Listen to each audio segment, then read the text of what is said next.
இந்த ஆராதனைக்கு வந்திருக்கிற ஒவ்வொருவரையும் ஆண்டவராகிய இயேசு கிறிஸ்து நாமத்தினாலே வாழ்த்து வரவேற்கிறேன். இந்த ஆராதனை வாயிலாக நீங்கள் ஆசீர்வதிக்கப்படுவீர்களாக.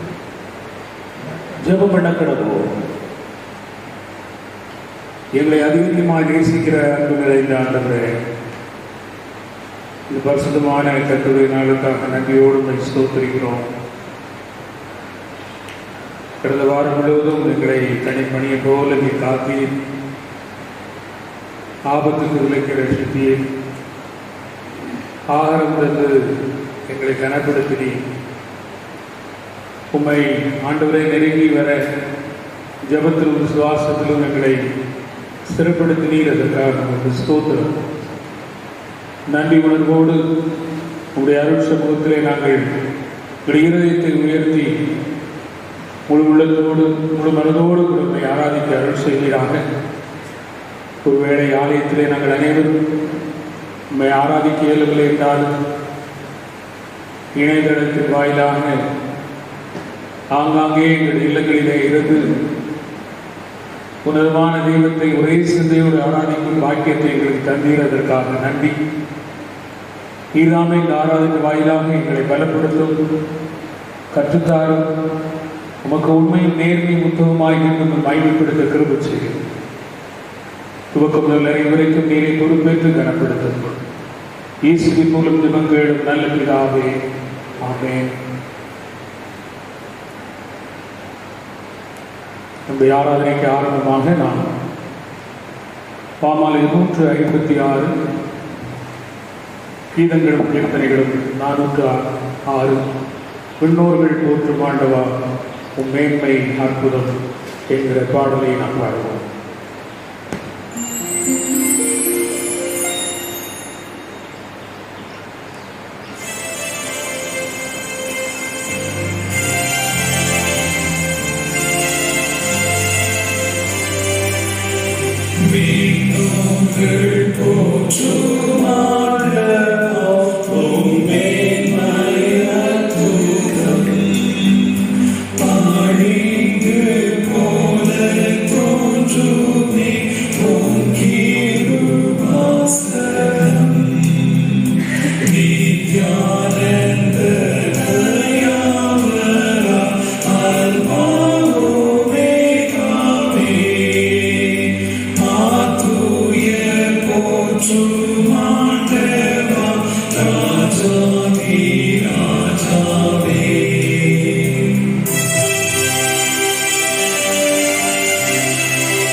ஆண்டவரை ஆராதிக்க வந்திருக்கிற நாம் நம்மை நாமே சோதித்தறிவோமாக.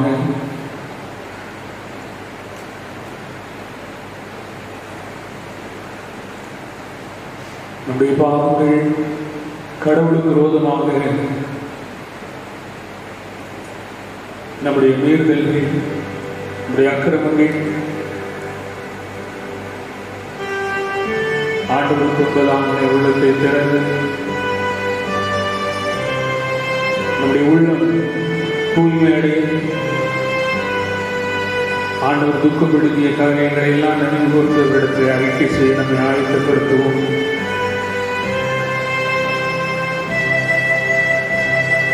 மீறுதலை நான் அறிந்திருக்கிறேன், என் பாவம் எப்பொழுதும் எனக்கு முன்பாக நிற்கிறது. என் பாவங்களை பாராதபடி நீர் உன் முகத்தை மறைத்து என் அக்கிரமங்களை எல்லாம் மீட்கிறது.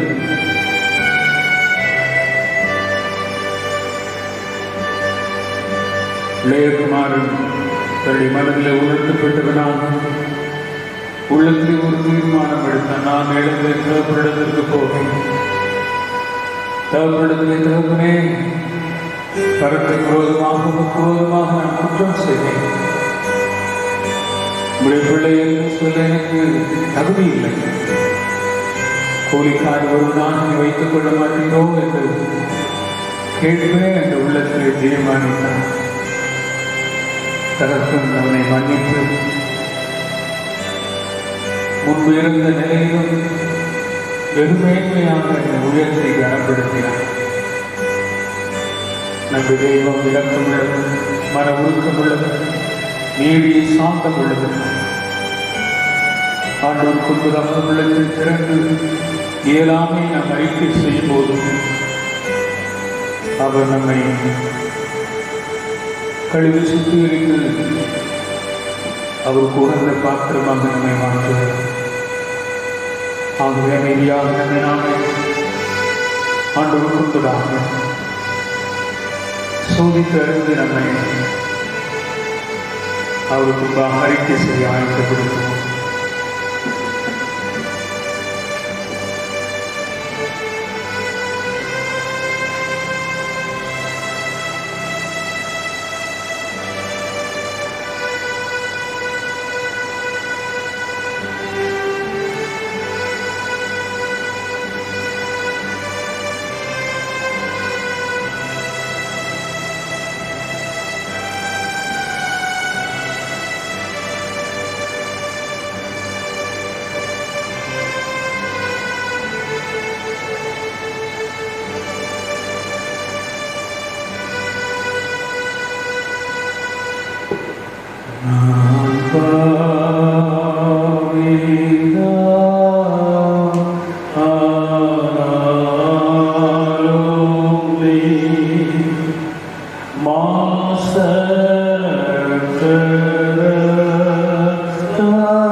தமது பரிசுத்த ஆவியானவர் கிருபையும் தேற்றுதலையும் நமக்கு தந்தருள்வாராக.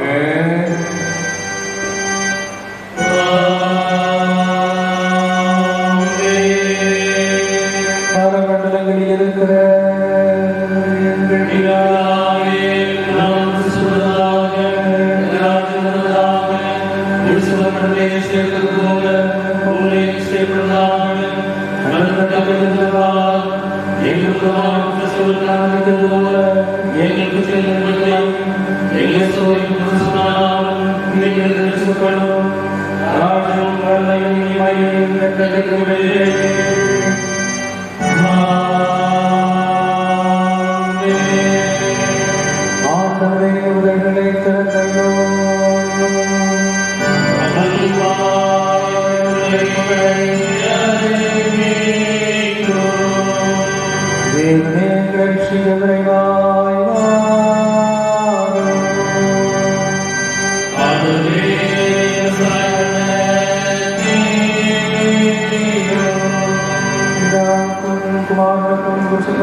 சங்கீதம் 32. The responsive reading, Psalms 32.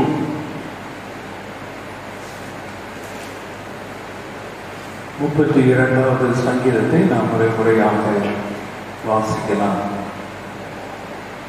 எவனுடைய மீறுதல் மன்னிக்கப்பட்டதோ, எவனுடைய பாவம் மூடப்பட்டதோ அவன் பாக்கியவான்.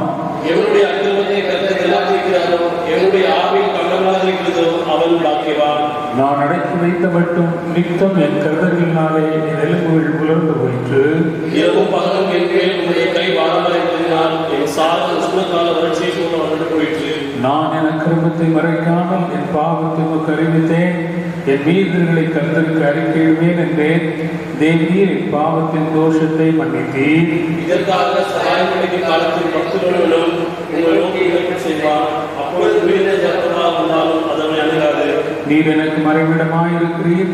என்னை நீர் இக்கட்டுக்கு விலக்கி காத்து இரட்சணிய பாடல் என்னை சூழ்ந்து கொள்ளும்படி செய்தீர். நான் உனக்கு போதித்து இரட்சணிய வழிகளுக்கு காட்டுவேன். உண்மையில் கண்ணை வைத்து உனக்கு ஆலோசனை சொல்லுவேன். வாரினாலும் பிடிவள்ளத்தினாலும் வாய் கட்டப்பட்டாலுமே உன்கிட்ட சேராத புத்தி இல்லாத குதிரை போலும் கோவேறு கழுதை போலும் இருக்க வேண்டாம். துர்மார்க்கருக்கு அநேக விதிகள் உண்டு. கற்றை நம்பிக்கையை சூழ்ந்து கொள்ளும். சேர்ந்து வாசிப்போம். நீதிமான்களே, கர்த்தருக்குள் மகிழ்ந்து பெறுகிறவர்கள் செம்மையான இருதயமுள்ளவர்களே, நீங்கள் யாரும் ஆழ்ந்து உணர்ந்தவர்கள்.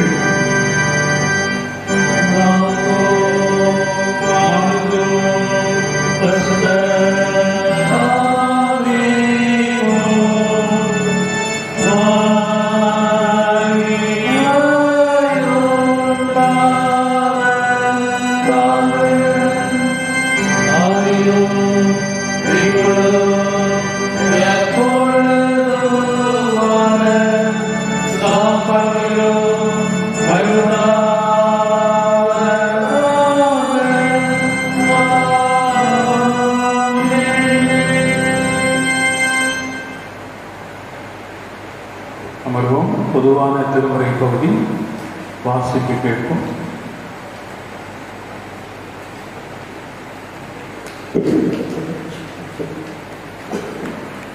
வாசிக்கும்படி கொடுக்கப்பட்ட பொதுவான வேத பாடம் அப்போஸ்தலர் 16ஆம் அதிகாரம் வசனம் 6 முதல் 10 வசனங்களுடைய.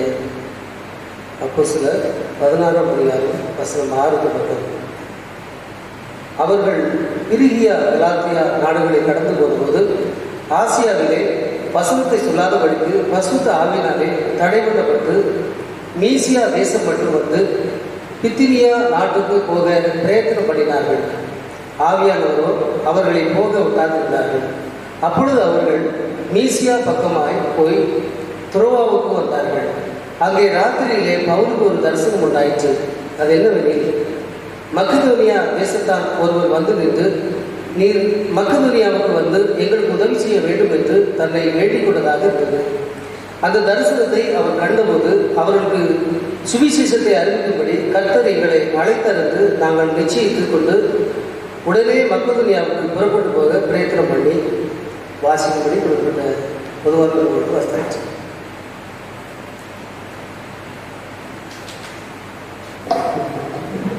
The common reading is taken from Acts chapter 16 verses 6 to 10. Acts chapter 16 verses 6 onwards. Paul and his companions traveled throughout the region of Pisidia and Galatia, having been kept by the Holy Spirit from preaching the word in the province of Asia. When they came to the border of Mysia, they tried to enter Bithynia, but the Spirit of Jesus would not allow them to. So they passed by Mysia and went down to Troas. During this night, Paul had a vision of a man of Macedonia standing and begging him, "Come over to Macedonia and help us." After Paul had seen the vision, we got ready at once to leave for Macedonia, concluding that God had called us to preach the gospel to them. Here is the common reading. Praise to be God.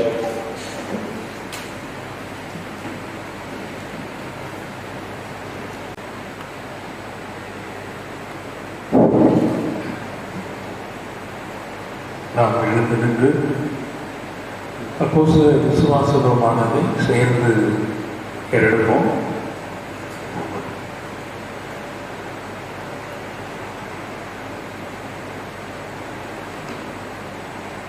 வானத்தையும் பூமியும் படைத்த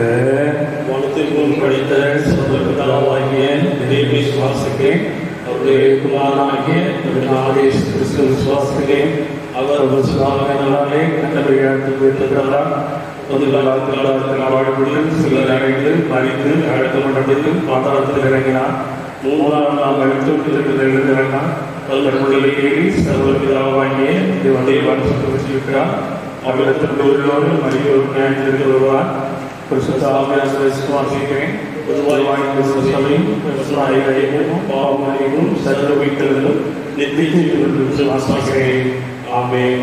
கர்த்தரோடு இருப்பாராக, அவரது ஆவியோடு இருப்பாராக. ஜெபம் செய்வோம்.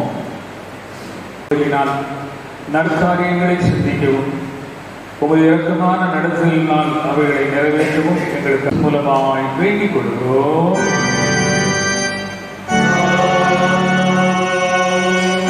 தெய்வாவி மன வாசலாய் என்கிற பாமாலை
வாரத்திலே தன்னுடைய பிறந்த நாட்களை நினைவு கூறுகிற பிறந்த நாளை நினைவு கூறுகிறவர்கள் குறிப்பாக இன்று 17ஆம் தேதி மிஸ்ஸஸ் டி க்ளோரி, 17ஆம் தேதி மிஸ்ஸஸ் ஏ கன்னியம்மாள், 17ஆம் தேதி மிஸ்ஸஸ் ஆர் ஜாய்ஸ் மேரி, 17ஆம் தேதி மிஸ்ஸஸ் டி ராஜமணி, 18ஆம் தேதி மிஸ்ஸஸ் ராணி ஆண்டனி, 18ஆம் தேதி மிஸ்ஸஸ் என் அனவழியாள், 18ஆம் தேதி மிஸ்ஸஸ் பி சுரணம், 18ஆம் தேதி மிஸ்ஸஸ் என் ஜான்சன், 18ஆம் தேதி மிஸ்ஸஸ் சி பிரின்சியா, 18ஆம் தேதி மிஸ்டர் ஏ கிங்ஸ்லி டேவிட், 18ஆம் தேதி மிஸ்டர் ஆப்ரஹாம் வி, 18ஆம் தேதி மிஸ்ஸஸ் எஸ்ராஜமாட், 18ஆம் தேதி மிஸ்டர் ஷண்முகம், 19ஆம் தேதி மிஸ்டர் டி ஏ ஏகனல்.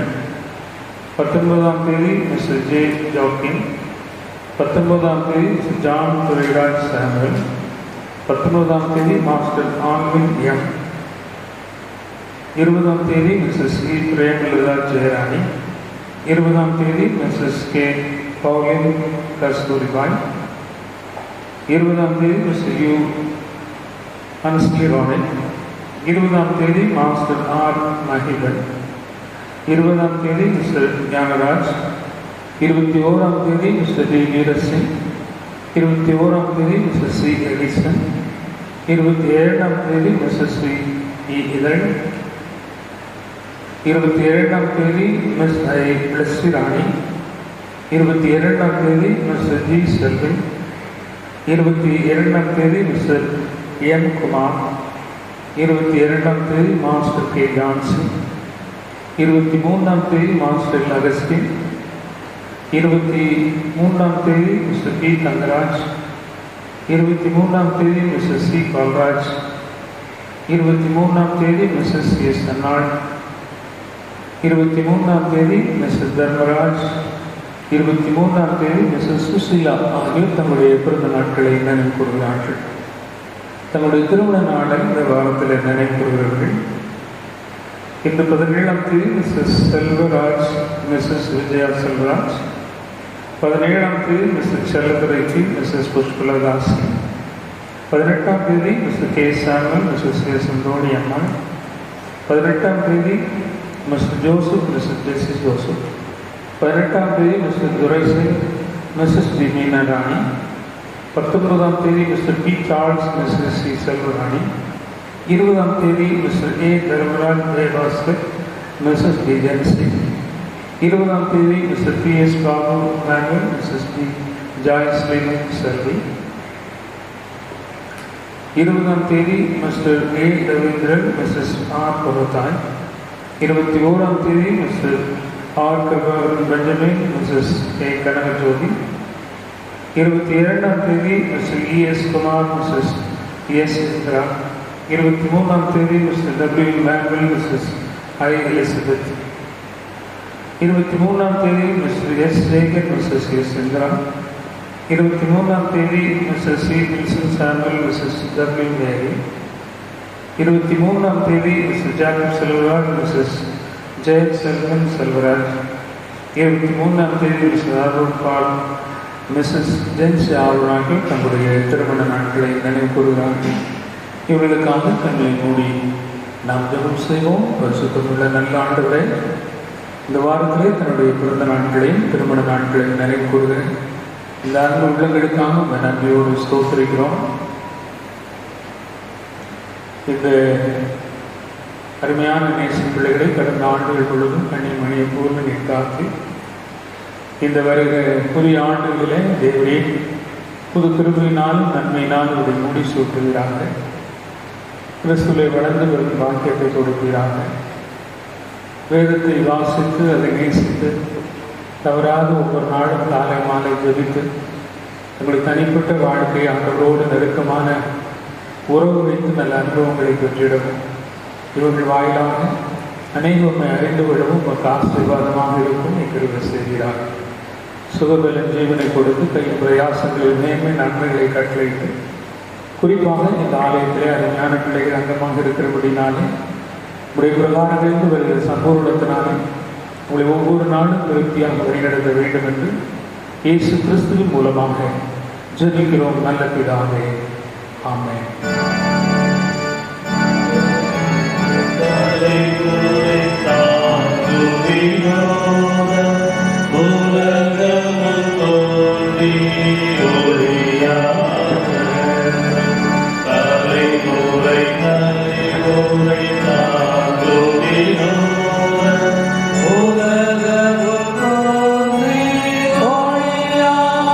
அமர்ந்திருக்கிற ஒவ்வொரு பிள்ளைகளுடைய இருதயத்தின் நினைவிலும் சென்றதாக.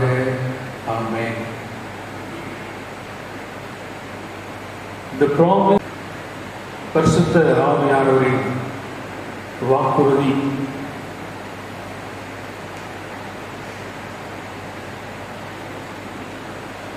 பரிசுத்த ஆவியை குறித்து கடவுள் நமக்கு இந்த ஆவியானுடைய வாக்கு அல்லது வாக்கு பண்ணப்பட்ட ஆவியானவர் எத்தகைய ரூபத்திலெல்லாம் நம்மை ஆயத்தப்படுத்துகிறார் என்பதை பல வேத வசனங்களின் அடிப்படையில் எளிமையாக சுருக்கமாக சிந்திக்க ஆண்டவர் நமக்கு உதவி செய்வாராக. கடவுள் ஆவியானவரை குறித்து சொன்ன வார்த்தைகள். கடவுள் ஆதியிலே ஆதாமை ஏவாளை உண்டு பண்ணினார், மனுக்குலத்தை ஏற்படுத்தினார், அவனுக்குள்ளாக தம்முடைய ஆவியை வைத்தார், அவனை குடும்பமாக்கினான். அது கோத்திரமாகி இன்றைக்கு உலகம் முழுவதும் நிரம்பி இருக்கிறது. அதுபோலவே எசேக்கியேல் தீர்க்கதரிசன புத்தகம் 36ஆம் அதிகாரம் 26, 27 வசனங்களை நாம் வாசிக்கும் போது அங்கே ஒரு படைப்பை நாம் பார்க்க முடியும். உங்களுக்கு நவமான இருதயத்தை கொடுத்து உங்கள் உள்ளத்திலே புதிதான ஆவியை கட்டளையிட்டு கல்லான இருதயத்தை உங்கள் மாம்சத்திலிருந்து எடுத்து போட்டு சதையான இருதயத்தை கொடுப்பேன். உங்கள் உள்ளத்திலே என் ஆவியை வைத்து உங்களை என் கட்டளைகளில் நடக்கவும் என் நியாயங்களை கைக்கொள்ளவும் அவைகளின்படி செய்யவும் பண்ணுவேன்.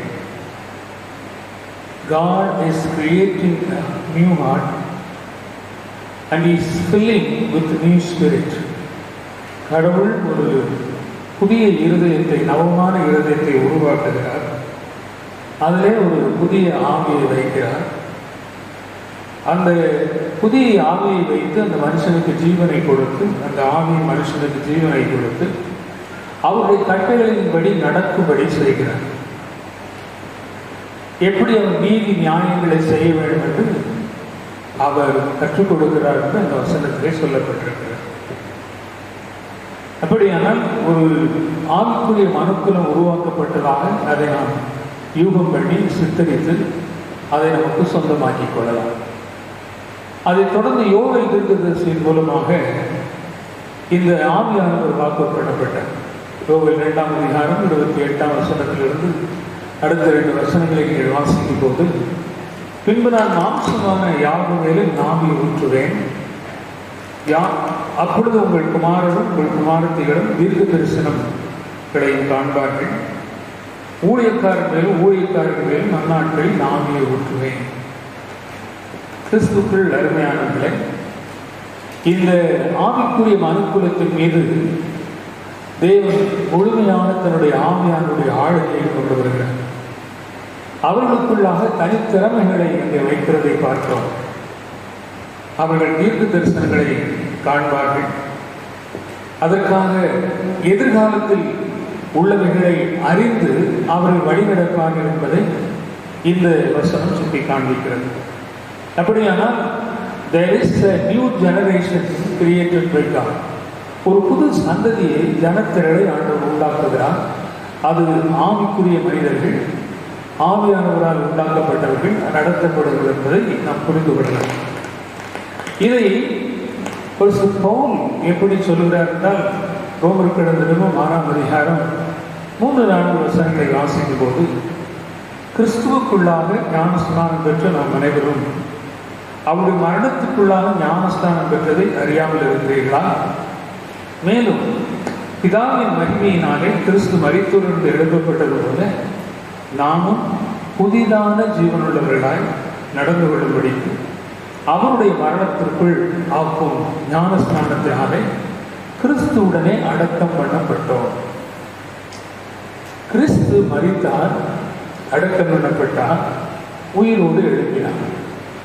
அப்போ ஒரு மனுக்குலம் இந்த உயிர்த்தெழுதல் அல்லது மீட்கப்படுதல் என்கிற ஒரு அனுபவத்திற்குள்ளாக செல்ல வேண்டும் என்பதையும் இங்கே பவுல் சொல்லுகிறார். அவர்கள் ரொம்ப அழகாக சொல்லும்போது, மரணத்துக்குள் ஆக்கும் ஞானஸ்நானம், நாம் அதில் அடக்கம் பண்ணப்பட்டிருக்கிறோம். அப்படியானால் தேவ ஆவியிலே நாம் ஒரு புது ஞானஸ்நானம் பெறுகிறோம் என்பதை அவர் சொல்கிறார். எப்படி மரித்து உயிரோடு எழுப்பது, அடக்கம் பண்ணப்பட்டு புது ஜீவன் பெறுவது. baptized in Christ Jesus by the Holy Spirit. பரிசுத்த ஆவியினாலே நாம் ஞானஸ்நானம் பெறுவது அல்லது மரித்து உயிரோடு எழுப்புவது. அப்போ இவ் மனுக்குலத்தை பாருங்கள், கடவுள் படைத்தார், தன்னுடைய ஆவியை வைத்தார், இந்த பூலகத்திலே அவர்களை அவருடைய ஆவியை கொடுத்து அவர்களை அநேக அனுபவங்களை கொடுத்து அவர்களை பயன்படுத்தினார். கிறிஸ்துவை உலகத்திற்கு அனுப்பும் போது அவர் வாயிலாக திருமுழுக்கு பெற்று பாவம் நீங்கினவர்களாக ஒரு புது ஜீவனை பெற்றுக் கொள்கிறார்கள். எப்படி ஞானஸ்தானம் பெற்று விசுவாசத்தை அறிக்கை செய்து கடவுளுடைய பிள்ளைகளாக பரிசுத்த ஆவியானவரால் வழிநடத்தப்படுகிறோமோ அதுபோலவே ஆவியானவரால் வழிநடத்தப்படுவதற்கு இந்த பரிசுத்த ஆவியினாலே ஞானஸ்தானங்கிறது நாம் மரித்து எப்படி கிறிஸ்து எழுப்பினாரோ அதுபோல என்ற பாவனையில பரிசுத்த பவுல் சொல்லியிருக்கிறார்.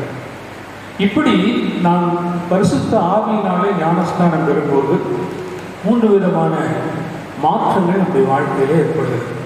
ஒன்று, நியூ கைண்ட் ஆஃப் லைஃப், புது விதமான ஒரு வாழ்க்கை, முன்பு வாழ்ந்தது போல இல்லாதபடி ஒரு புது வாழ்க்கை. இரண்டாவதாக, life in the Holy Spirit, ஆவியானவருக்குள்ளாக வாழ்வது. அப்படியான நாம் ஆவியானவராலேயே நடத்தப்படுது, நம்மை வழி நடத்துகிறவர் அப்படி மெல்லிய சத்தத்தினாலே நம்மோடு கூட பேசுவார். வழி இதுவே இது நடவுங்கள் என்று சொல்லிக் கொடுப்பார். அவர் நம்மை ஒரு வழியாக செல்லும் போது அவர் நமக்கு அதற்கு ஏற்றபடி நம்மை திசை திருப்பி வழி நடத்துவார். எங்கே தீமை இருக்கிறதோ அங்கே நாம் விலகி வாழ்வதற்கு உதவி செய்வார். Guided by the Holy Spirit, ஆவியானவரால் வழி நடத்தப்படுவது. இன்றைக்கி நாம் அப்போஸ்தலர்கள் 16ஆம் அதிகாரத்தை வாசித்தோம். இந்த 16ஆம் அதிகாரத்தில் 6வது வசனத்திலிருந்து நாம் துவங்கி வாசித்தோம். இந்த 6வது வசனமே என்ன சொல்லுகிறது பாருங்கள். அப்போஸ்தலர் 6வது அதிகாரம் 16வது அதிகாரம் 6வது வசனம். அவர்கள் பிரிகியா கலாத்தியா நாடுகளை கடந்து போனபோது ஆசியாவிலே வசனத்தை சொல்லாதபடிக்கு பரிசுத்த ஆவியினாலே தடை பண்ணப்பட்டார்கள். மீசியா தேசம் மட்டும் வந்து பித்தினியா நாட்டுக்கு போக பிரயத்தனம் பண்ணினார். ஆவியானவரும் அவர்களை போக ஒட்டாதிருந்தார். சில நேரங்களில் ஆவியானவரை வழிநடத்தி கொண்டு செல்லும் போதே சில காரியங்களை தடைப்படுகிறது. ஒரு பாதை வழியாக செல்கிறோம், நம்முடைய பயணத்தை தொடர்ந்து செல்கிறோம், திடீரென்று ஆவியானவர் தடுத்து வேறு பாதை வழியாக நம்ம நடத்துகிறோம். யோசித்து பாருங்க, முன்னால் நீங்கள் வாசல் பார்த்தீங்கன்னா ஏன் ஆவியானவர் அவர்களை அந்த பித்தினியா நாட்டுக்கு போகாதபடிக்கு அவர்களை திசை திருப்பினார். அவர்கள் எங்கே போனாங்கன்னா நேர மக்கதோனியாவுக்கு போவாங்க. அவர்கள் அங்கிருந்து துரோவாவுக்கு வரும்போது அங்கே ஜனங்கள் மக்கதோனியாவுக்கு வரும்படி அவர்களை அழைக்கிறார்கள். மக்கதோனியாவில் ஒரு பெரிய அறுவடை உண்டாயிற்று. கிறிஸ்து கருமையானவர்களே, ஆவியானவர் நம்மை எப்படி வழி நடத்துகிறாரோ அதன்படி நாம் வாழும்போது நாம் நினைத்திராத நன்மைகளை கர்த்தர் நமக்கு செய்கிறார். நாம் அறிந்திராத அநேக உண்மைகளை கர்த்தர் நமக்கு கற்றுக் கொடுக்கிறார். சகல சத்தியத்திற்குள்ளும் நடத்துகிறவர்கள், உண்மைக்குள் நடத்துகிறவர்கள். அப்போ இந்த உலகத்துல சரியான வழிகாட்டி பரிசுத்த ஆவியானவர்.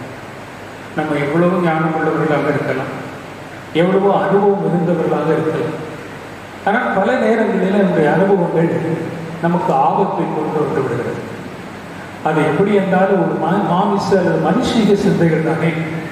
ஆனால் ஆவியானவர் நம்மை துவக்கத்திலிருந்தே, பிறப்பிலிருந்தே அவர் நம்மை வழிகாட்டுகிறார். அதைத்தான் நாம் அந்த உருவாக்குதலிருந்து நாம் ஒரு வசனங்களையாக பார்க்கிறோம். ஆவியானவர் வழிநடத்தலை தான் இந்த காலங்களில் அனுபவித்துக் கொண்டுள்ளது. இங்கே எப்படி ஆவியானவர் வழிநடத்தினார் என்பதை இந்த பகுதியிலே நாம் பார்க்கிறோம். கிறிஸ்துவுக்கு அன்பானவர்களே, இன்றைக்கு நாம் கிறிஸ்துவை நம்முடைய வாழ்க்கையின் முன்பாக வைத்து அவர் நமக்கு என்ன வழியை காண்பித்தாரோ அதன் வழியாக நாம் செல்கிறோம். அப்போ ஆவியானவர் நம்மை கிறிஸ்துவை முன்வைத்து நடக்கும் போதும் நமக்கு வழிகளை, நமக்கு எங்கே செல்ல வேண்டும், எப்படி செல்ல வேண்டும், எப்படி செய்ய வேண்டும் என்பதை கற்றுக் கொடுக்கும். நீங்கள் இயேசுவை குறித்து, நீங்கள் அவர் ஆவியானவர் குறித்து என்ன சொல்லுகிறார் என்பதை நம் வேதத்திலே ஊழியத்தின் பாதையிலே அவர் சொன்னதை நாம் அறிந்து கொள்ளலாம். கிறிஸ்து இந்த பூலோகத்திலிருந்து வானலோகத்திற்கு எடுத்துக் கொள்ளப்பட்ட பிறகு வாக்கு பண்ணப்பட்ட ஆவியானவர் அப்பட்டமாக பூலோகத்திலே இறங்குகிறார். அதைத்தான் அப்போஸ்தலர்களுடைய காலங்களிலிருந்து இன்று வரை நாம் பார்க்கிறோம். நீங்கள் யோவான் எழுதின சுவிசேஷம் 7ஆம் அதிகாரத்தில் இயேசு 37 வசனங்களை வாசிக்கும் போது, பண்டிகையின் கடைசி நாளாகிய பிரதான நாளிலே இயேசு நின்று சத்தமிட்டு, ஒருவன் தாகமாயிருந்தால் என்னிடத்தில் பானம் பண்ண கடவுள், வேத வாக்கியம் சொல்லுகிறபடி என்னிடத்தில் விசுவாசமாய் இருக்கிறவன் எவனோ அவன் உள்ளத்திலிருந்து ஜீவ தண்ணீர் உள்ள நதிகள் ஓடும். தம்மை விசுவாசிகள் அடைய போகிற ஆவியை குறித்து இப்படி சொன்னார். இயேசு இன்னும் மகிமைப்படாது இருந்ததினால் பரிசுத்த ஆவி இன்னும் அருளப்படவில்லை. இப்ப இயேசு என்ன சொல்லுகிறார்? அவர் இன்னும் மகிமைப்படாது இருந்தபடினாலே இதை சொல்லுகிறார். என்ன சொல்லுகிறார்? என்னிடத்தில் விசுவாசமாய் இருக்கிறவன் எவனோ அவன் உள்ளத்திலிருந்து ஜீவ தண்ணீர் உள்ள நதிகள் ஓடும். அப்போ அவர் மகிமைப்படாது இருந்ததுனாலே சொன்னார். பொருள் என்ன?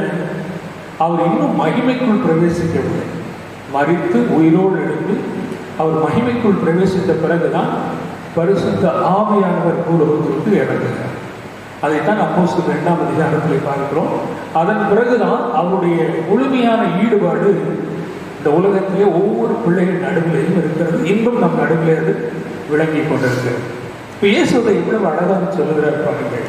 நீங்கள் அடைய போகிற ஆவி, the spirit which you are going to receive, அந்த ஆவி, நீங்கள் பெறப்போகிற அந்த ஆவி குறித்து சொல்ல எப்படி என்று சொன்னால், அது விசுவாசத்தின் அடிப்படையில் அது நம்மை நடத்தும். எப்படி நடத்துமா? அவருடைய உள்ளத்திலிருந்து ஜீவ தண்ணீர் உள்ள நதிகள் ஓடுவது போல. இப்போ ஒரு நதியை எடுத்துக்கொள்கிறேன். ஒரு சிறிய ஊற்று துவங்குகிறது. அது ஊற்றிலும் தண்ணீர் வர ஆரம்பித்த உடனேயே அது எங்கெல்லாம் அதற்கு இடைவெளி கிடைக்கிறதோ அது வழியாக செல்லும். அது கல்லானாலும் உள்ளானாலும் பாறையானாலும் அல்லது மிருதுவான இடங்களான எங்கு இடைவெளி கிடைக்கிறதோ அங்கெல்லாம் போகும். When we give a chance to enter the Holy Spirit in our life, it will fill all the gaps which we have in our life. நம்முடைய வாழ்க்கையில் எவ்வளவு இடைவெளிகள் இருக்கிறதோ அங்கெல்லாம் ஆவியானவரை அனுமதித்தால் போதும், அது அப்படியே நம்மை நிறைத்து விடும். நாம் என்ன செய்கிறோம் அப்படின்னா, ஒரு கடைக்கல்லை வைத்து விடுவோம், அதற்கு ஒரு முற்றுப்புள்ளியை வைத்து விடுவோம், அதை அப்படியே நாம் ஓரமாக இருக்க வேண்டும் என்று சொல்லி அடைத்து வைத்து விடுவோம். ஆவியானவரால் நடத்தப்படுகிறவர்கள் ஆவியானவர் எப்படியெல்லாம் போகிறாரோ அப்படியெல்லாம் அவர்களும் போவார். அப்படித்தான் வசனம் சொல்கிறது. அது எப்படி ஒரு நதி போவது போல அப்படியே போகும்.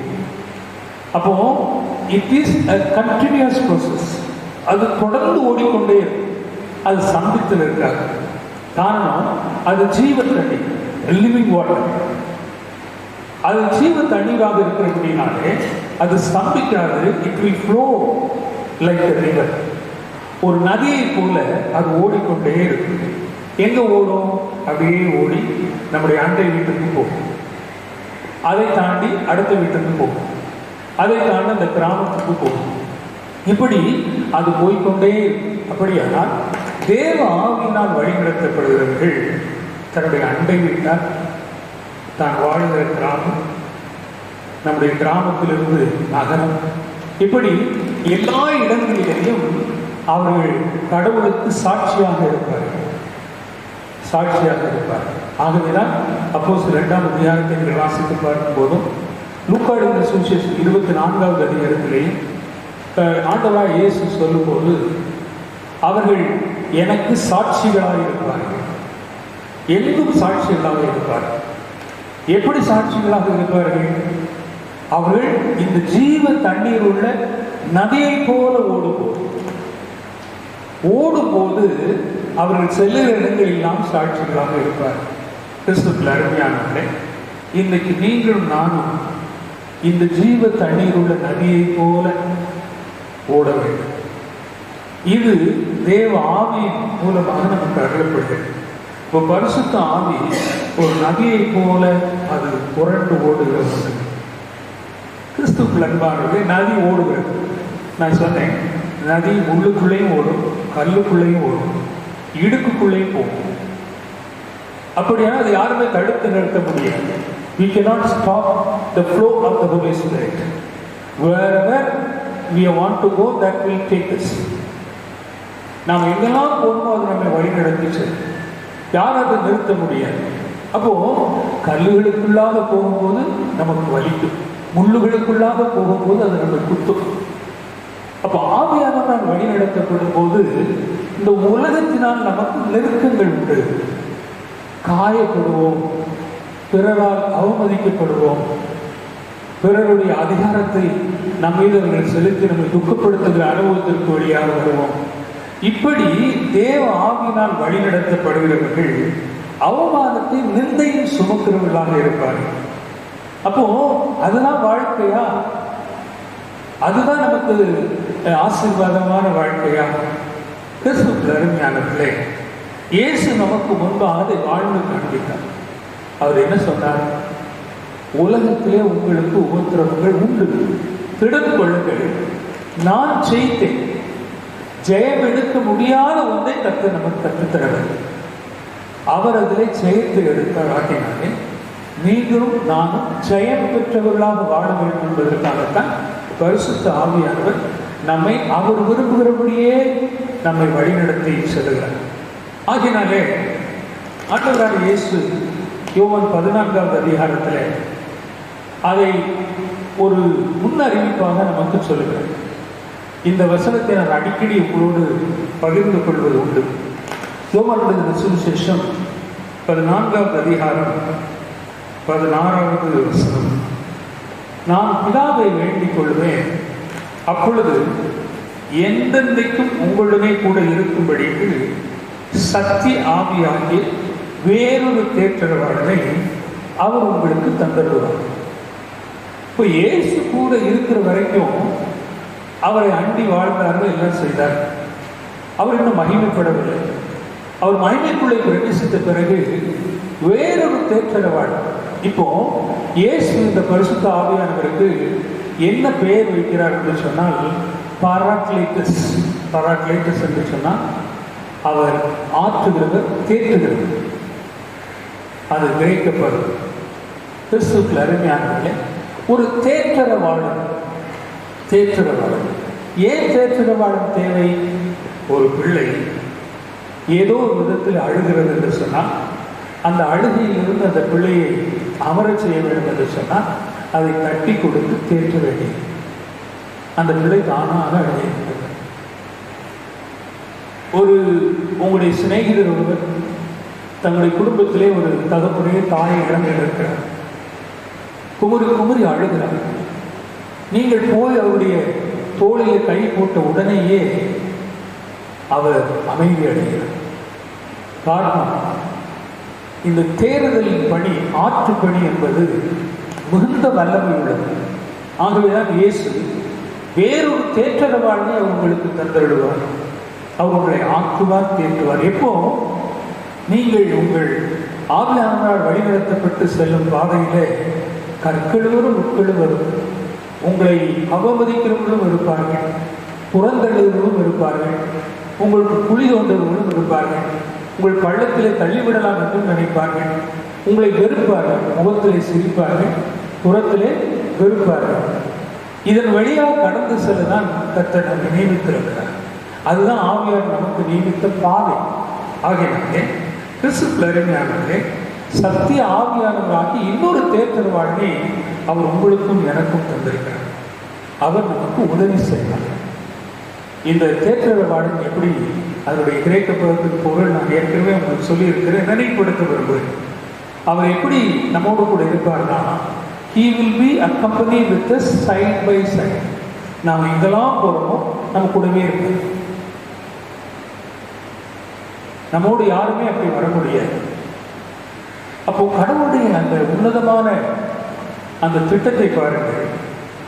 பரிசுத்த ஆவியினால் வழிநடத்தப்படுகிற ஒவ்வொருவருக்கும் அவர் தேற்றவாளனாக நம்மை நாம் படுகிற கஷ்டத்திலும் நஷ்டத்திலும் அவமானத்திலும் நிந்தையிலும் பாடுகளிலும் நம்மை தனிமையாக விடாதபடிக்கு நம்மை தேற்றுவதற்கு ஆற்றுவதற்கு நம்மோடு கூட இருக்கிறார்.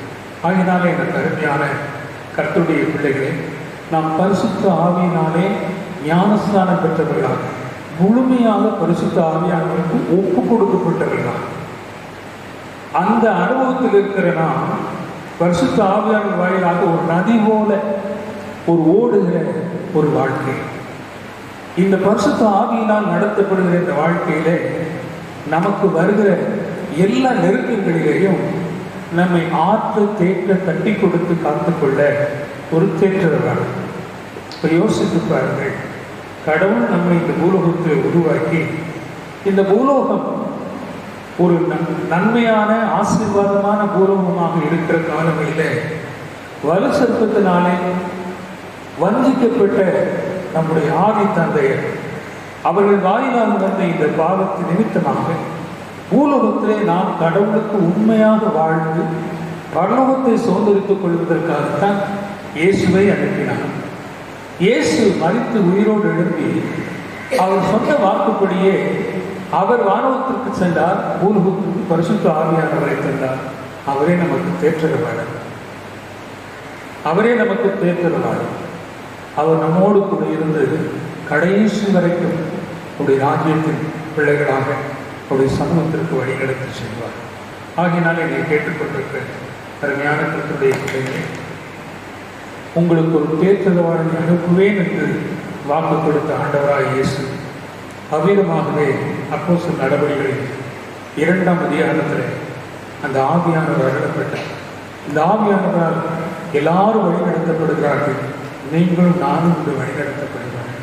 நமக்கு வருகிற கஷ்டங்கள் நஷ்டங்களில் நம்மை கைவிடாது நம்மோடு கூட இருந்து நம்மை வழிநடத்துவதற்காக அவர் நம்மோடு ஒவ்வொரு அடி எடுத்து வைத்து நடந்து வந்து கொண்டிருக்கிறார். அது கல்லானாலும் முள்ளானாலும் நம்மால் நடக்க இயலாத ஒரு பெரிய மேடானாலும் கர்த்தர் நம்மை தாங்கி அதன் வழியாக வழிநடத்தி செல்வார். காயம் இல்லாமல், அப்படியே காயம் ஏற்பட்டால் உடனே அதை கட்டி குணப்படுத்தி நம்மை கடைசி பெற்று வழிநடத்துவதற்காக இதோ சதக நாட்களிலும் நான் உங்களோடு கூட இருக்கிறேன் என்று சொல்கிறார். ஆகையினால் என்னை கேட்டுக்கொண்டிருக்கிற அருமையான கர்த்தருடைய பிள்ளைகள், நீங்கள் தேவ ஆவியினால் வழிநடத்தப்பட வேண்டியது.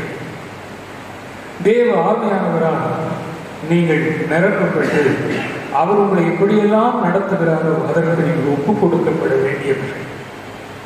அவரோடு கூட வாழ்கிற இந்த பூலோகத்திலே அவரால் வழிநடத்தப்படுகிற இந்த வாழ்க்கையில் வருகிற எல்லா நெருக்கங்கள், கஷ்டங்கள், பிறரால் வருகிற துன்பங்கள், பிறரால் கைவிடப்பட்ட நிலை, மறக்கப்பட்ட நிலை, இதெல்லாம் நம்முடைய உள்ளத்தை பாதிக்கும், வெகுவாய் பாதிக்கும்.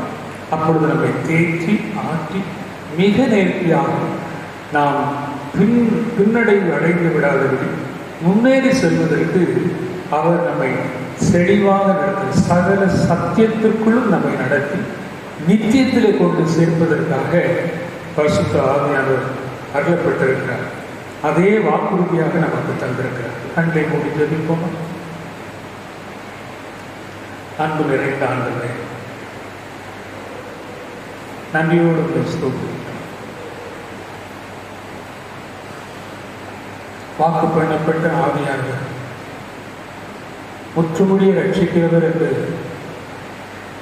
எங்களுக்கு வாக்கு கொடுத்து ஆவியை பெற்ற நாங்கள் ஒரு நதியை போல எப்பொழுது ஓடிக்கொண்டே இருக்கிற ஒரு அனுபவத்தை நாங்கள் பெற்றுக்கொள்ள கிருபை செய்கிறார்கள். அது ஜீவனுள்ள தண்ணீருள்ள நதியாக இந்த பூலோகத்தில் செல்லப்படவெல்லாம் அது 2 புறமும் செழிப்பை கொடுக்கிற ஒரு நதியாக எங்கெல்லாம் நீ வழிநடத்தி செல்கிறோம் அங்கெல்லாம் நாங்கள் பிறருக்கு நல்வாழ்வு கொடுக்கிறவங்களாக இருக்கும்படி இந்த வேளையில் எங்களை நாங்கள் அர்ப்பணிக்கிறோம் சுவாமி. எங்களுடைய ஆவி ஆண்டவரே, அது இந்த பூலோகத்திலே கொஞ்ச கால வாழ்வதற்கு மட்டும்தான் வரும்.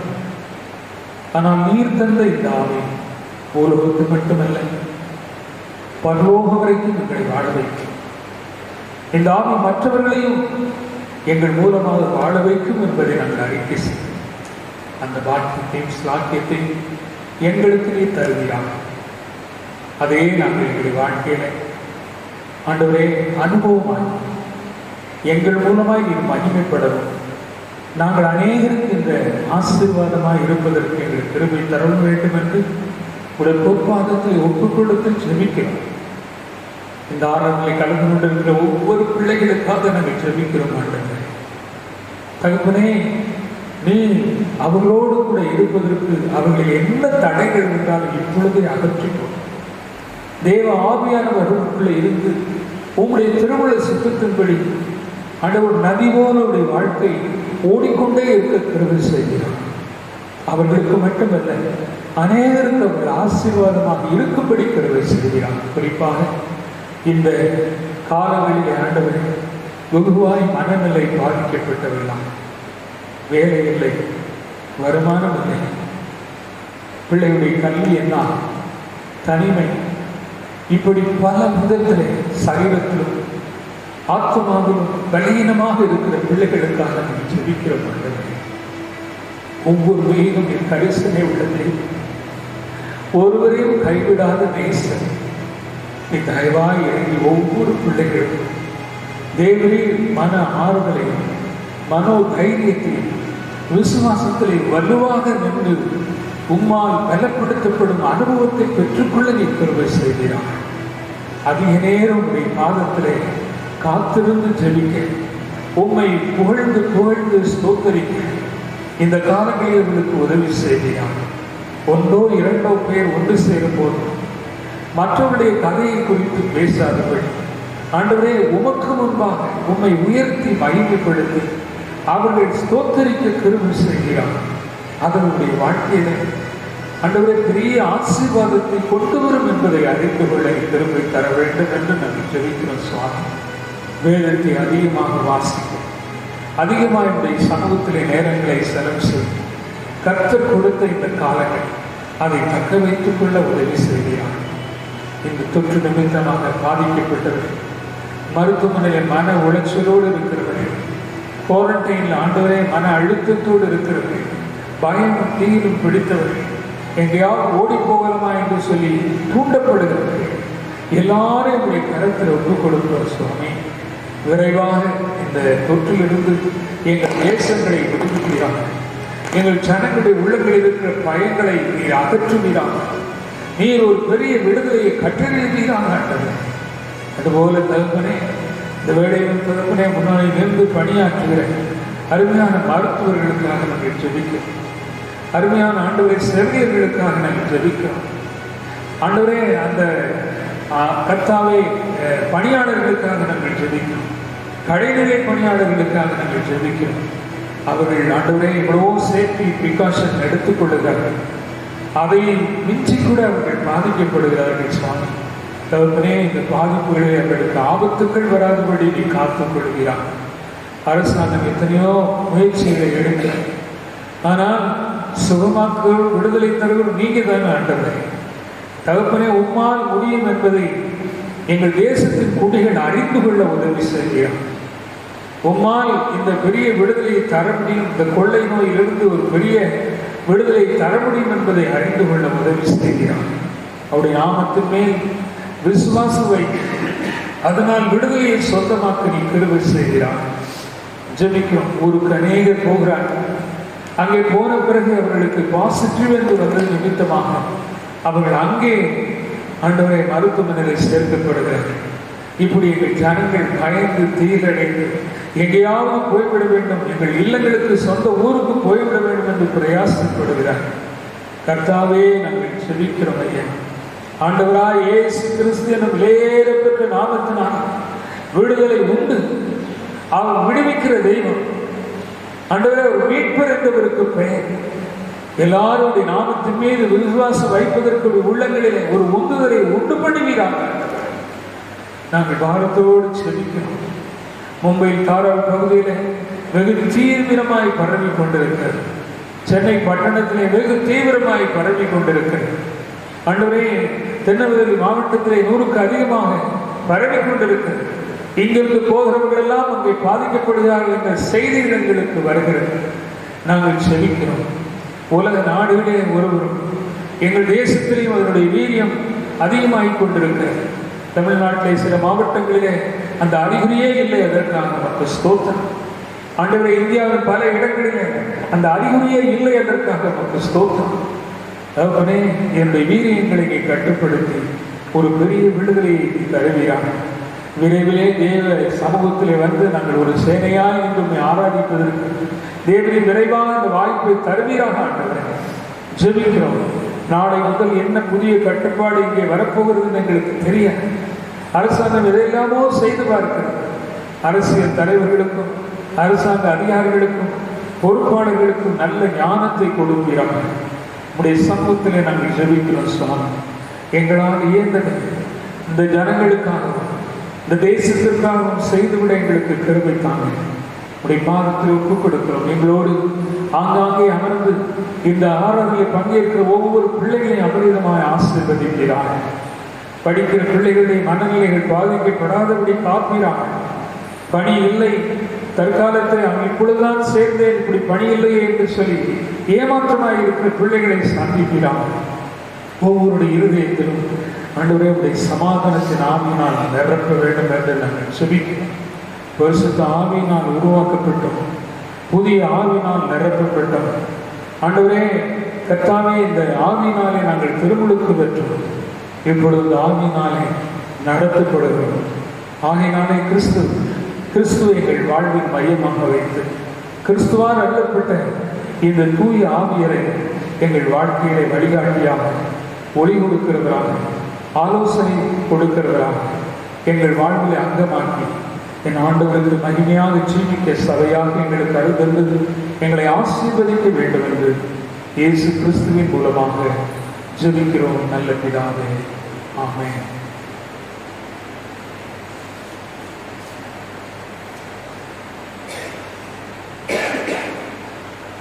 வருகிற புதன்கிழமை இரவு 8 மணிக்கு ஆராதனை வந்து சபை ஆராதனையும் வலைதளத்தின் வாயிலாக கலந்து கொள்ள உங்களை அன்போடு கேட்டுக்கொள்கிறோம்.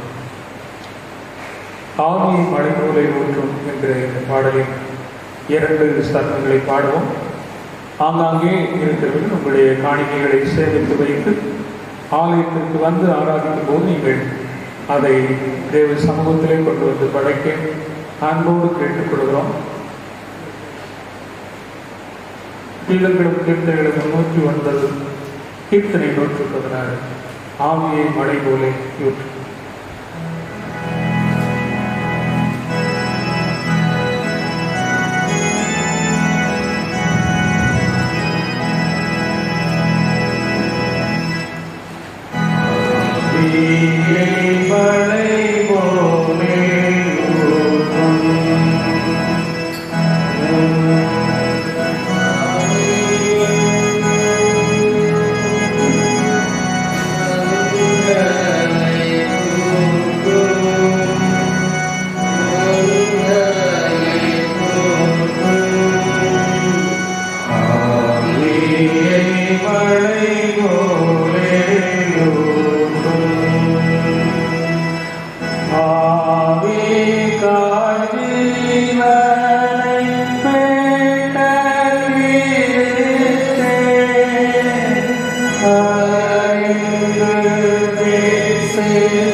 அன்பு நிறைந்த ஆண்டவரே, இந்த ஆராதனையை தேவாவியானவர் செமையாய் செழுமையாய் நடத்தி தந்தீர் உமக்கு நன்றி.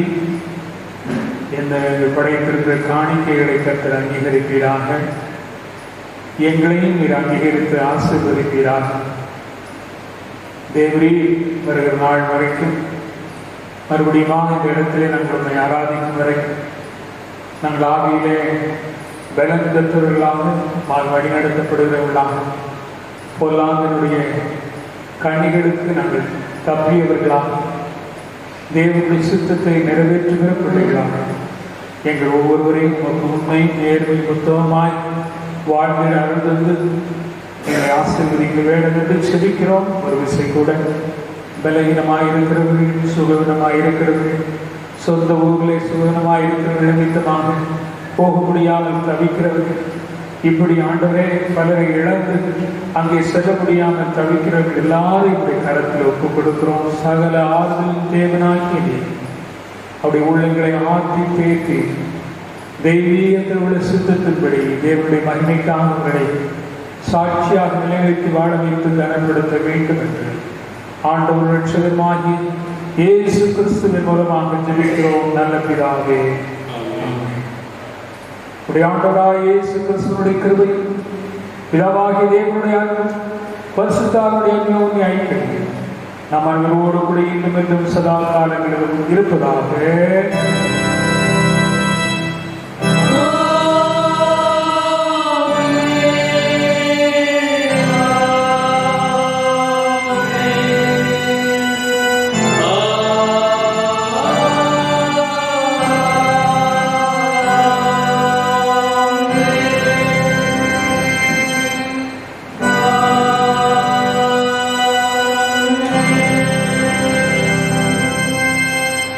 நிறைவாக 306 பொன்னாளி பாடுவோம், தூய்மை பெற நாள்.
கர்த்தருடைய சமாதானத்தோடு சென்று வருகிறோம். என்னுடைய நாமத்தாலே